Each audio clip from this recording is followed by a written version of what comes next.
This podcast is free, and it's accessible to everyone thanks to support from listeners like you. If you value this show, please consider supporting its production by donating to our home, KUOW. It only takes a minute to give, and you'll be helping to support the production of this podcast.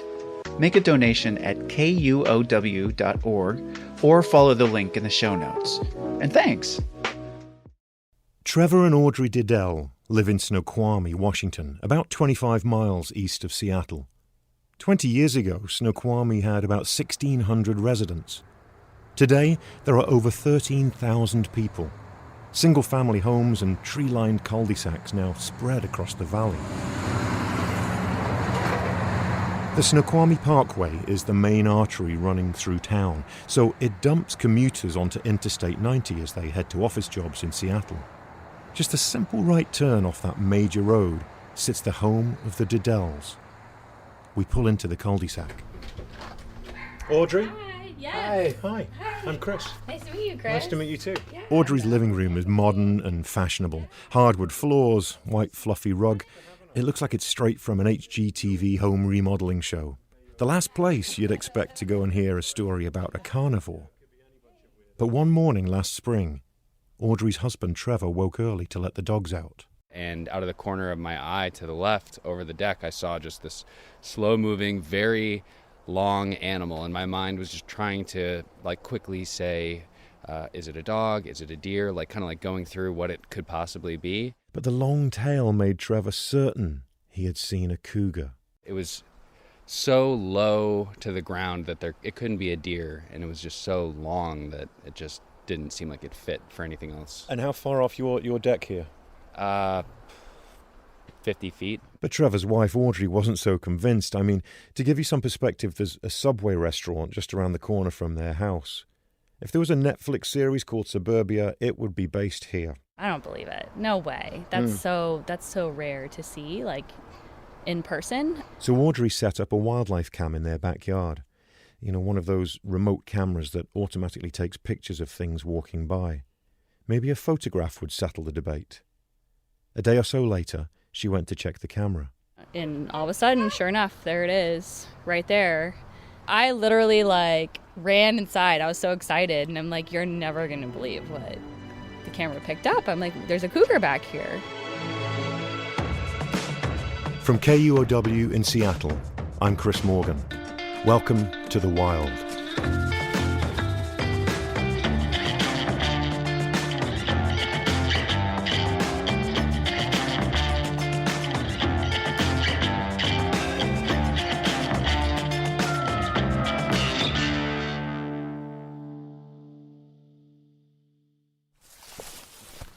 So I'm walking down this trail. It's October, late morning, about 11 o'clock. And suddenly in front of me, I see a cougar. So I stop. And I take one more step, and under my foot, the leaf crunches. And he turns around, spins right around on the spot. His whole body turns in front of me, his tail follows him and seems to last forever, and disappears away from me in the opposite direction. So I do exactly what you're not supposed to do, which is I run down this trail here, and I get to the bend to see if I can see where he's gone. And then as I get to this bend, there's absolutely nothing. I mean, it's 100 yards long in front of me, this straight trail between these tall trees. And there's no brush moving. It's a really still day. There's no twig snapping. There's absolutely nothing. And I just can't figure it out. I start scrambling around here. I'm looking for a track. I'm looking for a pile of scat. I'm just looking for any sign that cougar was here. And there isn't one. And I'm thinking, is he watching me right now? And he probably was. And there's no way that I'd be able to see him. He just melted into the undergrowth here. And every time I'm on this section of the trail from that day onwards, I'm thinking about that cougar and wondering if he's watching me. And 3 out of 10 times he probably is.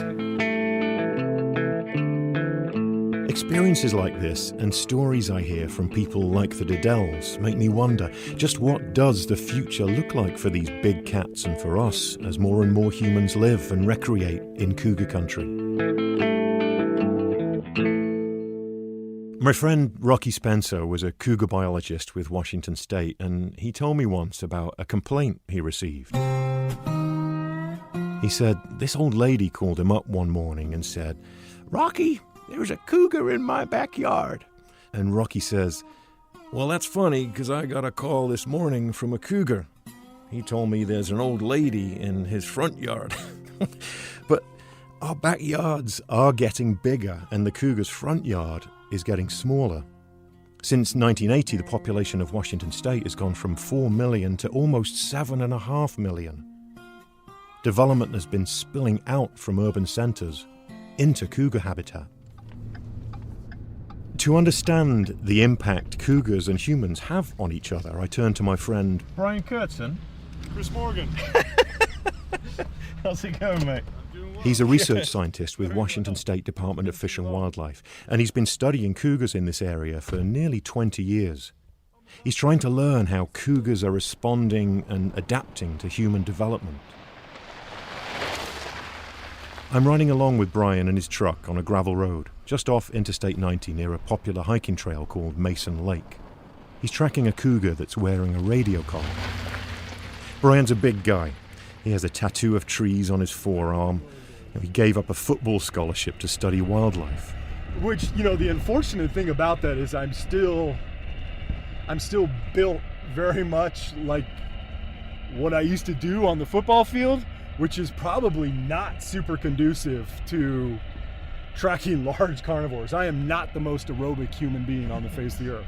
I'm great if you need like a refrigerator moved or, a couch lifted into the back of a truck or something like that, but like prolonged aerobic activity is not my greatest physical gift. The cougar Brian is looking for is named M48. Not incredibly poetic, but it is science after all. M48 is a young male about 4 years old and a perfect candidate to study. This cougar can teach us a lot about how cougars interact with the environment we've created around them and reduce the potential for conflicts with people. The way that we value the landscape, we value forest, we value green belts and preserved areas. Basically, we value cougar habitat. And so it's interspersed within this matrix of residential development, and the cats are navigating this. Brian described this spiderweb of green spaces and development as corridors to nowhere. But the cat doesn't know that. The cat's just the cat's going from Tiger Mountain to Squawk Mountain to Cougar Mountain. And for all that cat knows is once it gets beyond Cougar Mountain, it is Shangri-La. It is nothing but openness and all kinds of great cougar habitat and abundant deer and elk to eat. And they have no idea what's at the end of that trail. But instead of getting this Shangri-La, they get Renton, and which is Renton's a nice town, but it's not cougar Shangri-La. The receiver picks up a signal from a radio collar. It's him. It's M48. He's moving. We got a cat. He's somewhere. We don't know where, but we got a cat. That's cat. Pretty nice. Well, this is interesting. Oh my God. Now, this is one of two things. Either he's crossed I-90 for the first time, which it's possible. I'm not so sure. I think he probably crossed overnight. Oh my God. That is so far, cool. that's what it's kind of saying. The highway itself is part of the human development that is shrinking the corridors where these cats can move. The 6 lanes of I-90 have boxed them in. The highway might as well be a mile-high brick wall to all types of animals. So this cat, if he has crossed the highway, what's he got on this side of the highway? What's the new world he's found down here?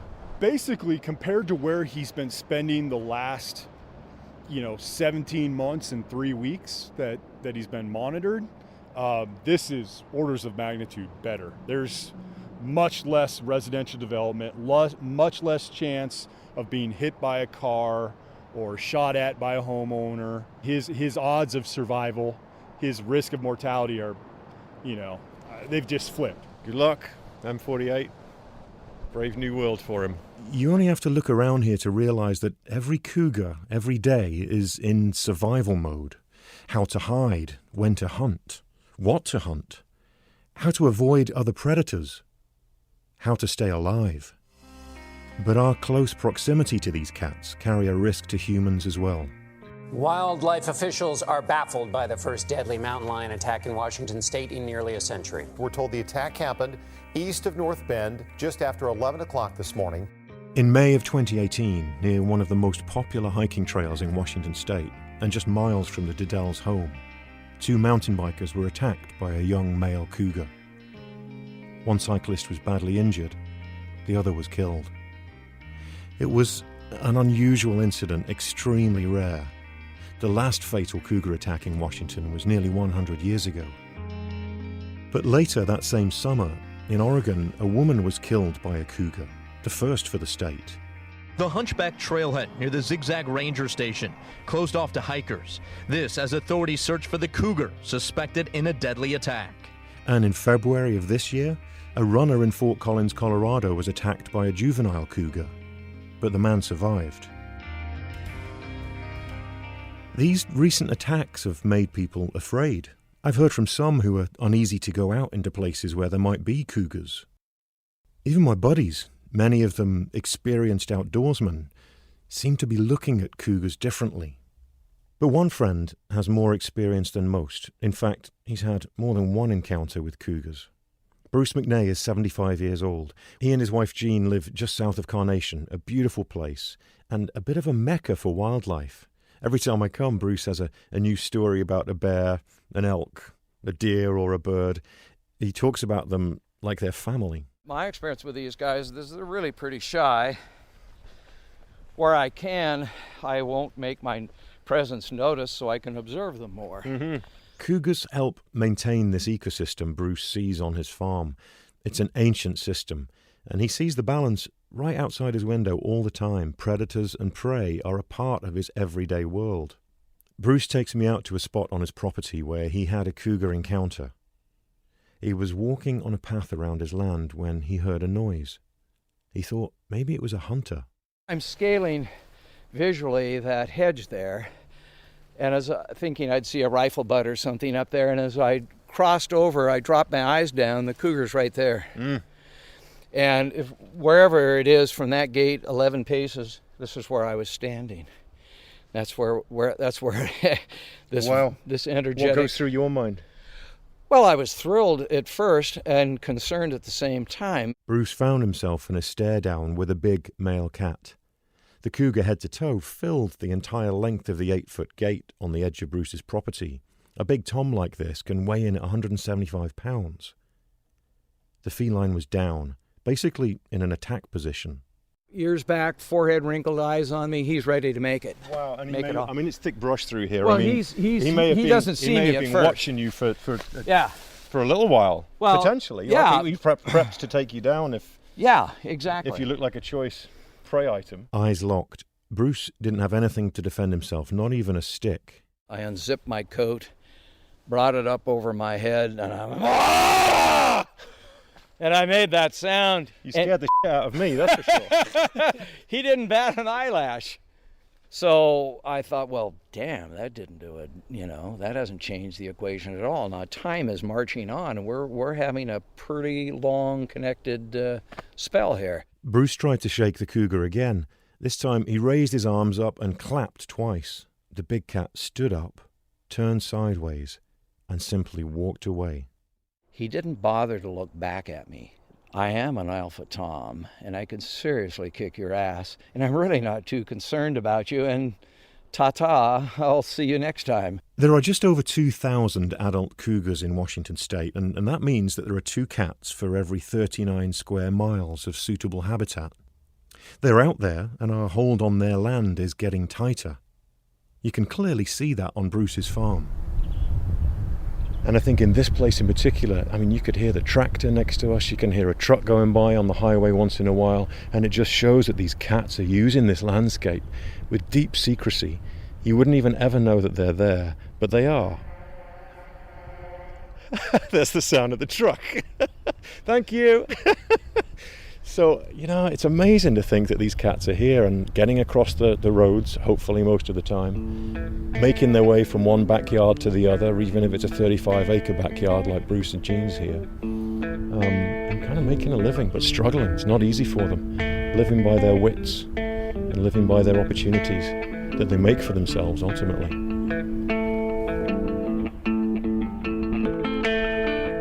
I get a text from Brian Kurtzen, who's been tracking M48. The cougar didn't cross Interstate 90 after all.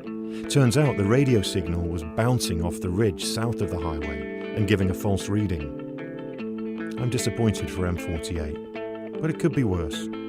He's at least alive, still looking for his Shangri-La. I'm Alex Schwartz. I'm Nomi Fry. I'm Vincent Cunningham, and this is Critics at Large, a New Yorker podcast for the culturally curious. Each week, we're going to talk about a big idea that's showing up across the cultural landscape, and we'll trace it through all the mediums we love. Books, movies, television, music, art. And I always want to talk about celebrity gossip, too. Of course. We hope you'll join us for new episodes each Thursday. Follow Critics at Large today, wherever you get podcasts. Brian also tells me that M48 is the same cougar that Trevor and Audrey Diddell saw in their backyard. Amazing, and it just shows how these animals are really moving all over this terrain. A male's range can be 100 or even 200 square miles. Part of Brian's work is looking at the impact that humans are having on these animals, and an important part of that is to monitor the next generation of cougars.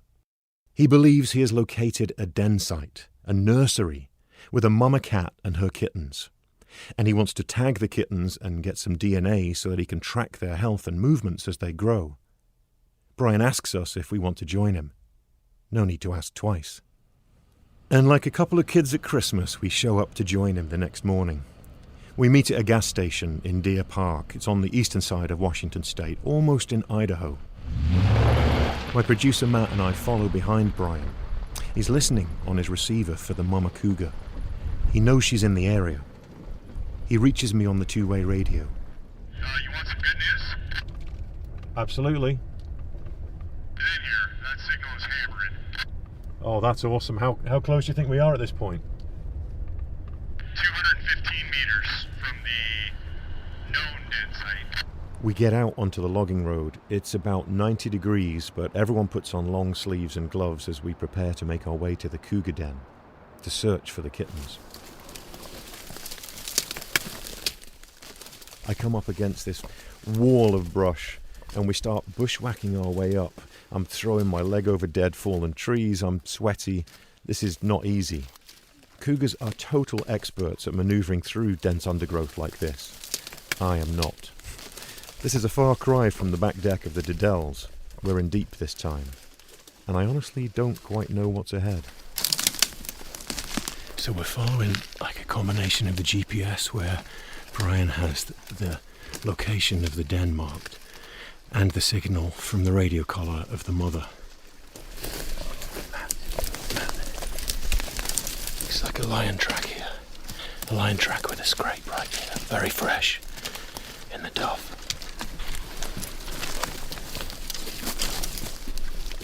Oh, hornet nest, guys. Oh, go down. There's a hornet nest right there. Okay.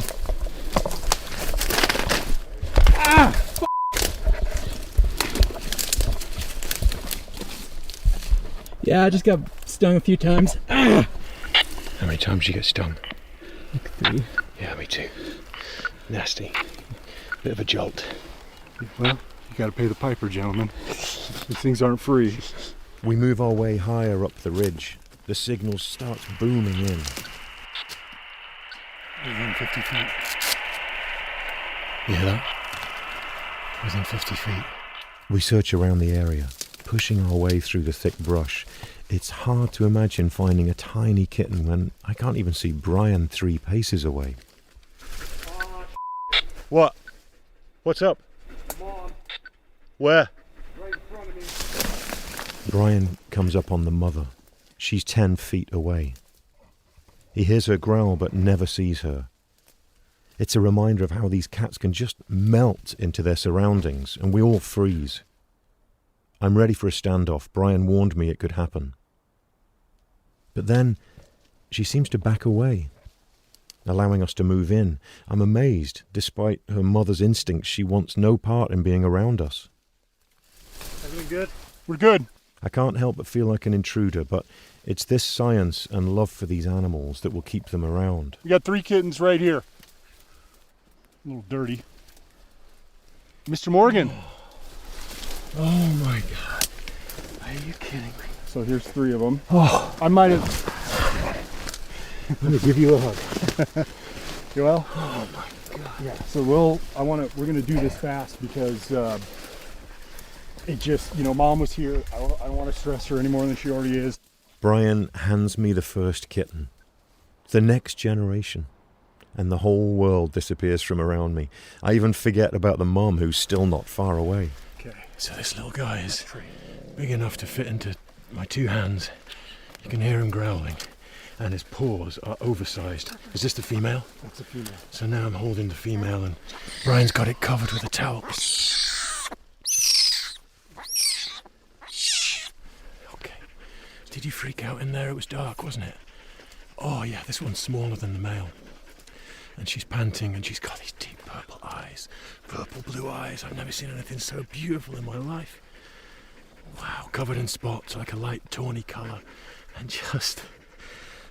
there's the eyeball to eyeball moment I've always wanted. Brian assesses the kitten's health and sex. 2 females and a male.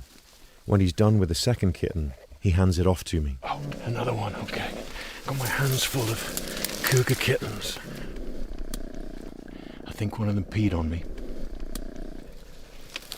Honestly, it's just the sweetest, most innocent face in the animal kingdom. It's just hard to describe. It's looking at me right in the eyes now, and its whiskers are pointed forward. Its tongue's just sticking out slightly like you see a house cat sometimes, and every so often it'll bare its teeth and look at me, and it looks like it wants to let out a lion roar, and nothing comes out. Oh, a sneeze. No, that was a sneeze. That was him swinging at my face. Oh, was it? Was it? Oh, yeah. Took a swing at you? Yeah, that was a hiss. A snarl. You didn't tell me not to get too close.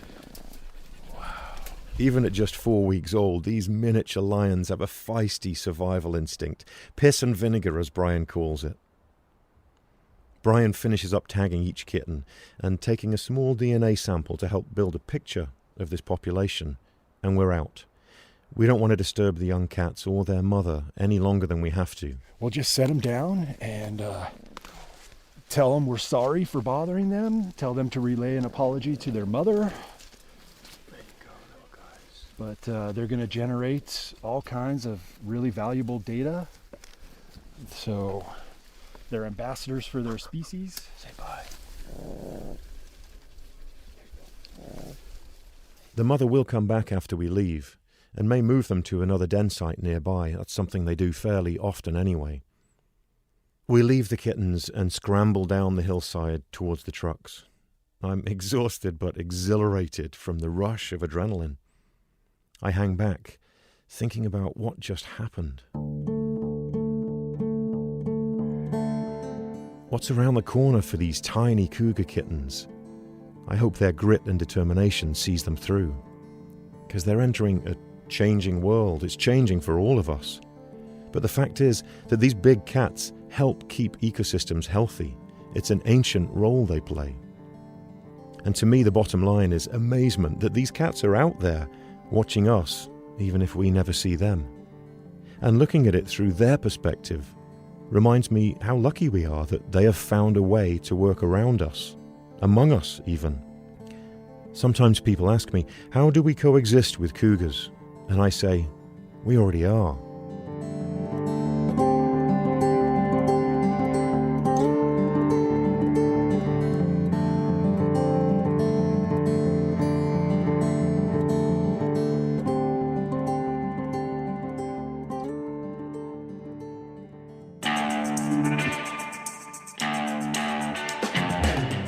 We have some amazing photographs and video of the cougar kittens on Instagram. Check us out at The Wild Pod. On the next episode of The Wild, I'll take you into bear country, a research expedition, and the first time I caught a grizzly. It's not as easy as you might think. The Wild is inspired not just by nature, but by people who work in it, love it, protect it. There's a ton of information on the website if you want to find out more. KUOW.org/thewild. The Wild is a production of KUOW in Seattle, in partnership with my work at Chris Morgan Wildlife. A special thanks to Mary Ann Tagney and David Jones for sponsoring this episode. Our producer is Matt Martin, fully recovered from his hornet encounter. Jim Gates is our editor. Brendan Sweeney is our managing producer. Our fact checker is April Craig. And thanks to David Brown, who helps engineer our show. It's great being a part of this podcast with you guys. Our theme music is by Michael Parker. Other music in this episode comes from Les Hayden, Jason Shaw, and Soul of Flair. I'm your host, Chris Morgan.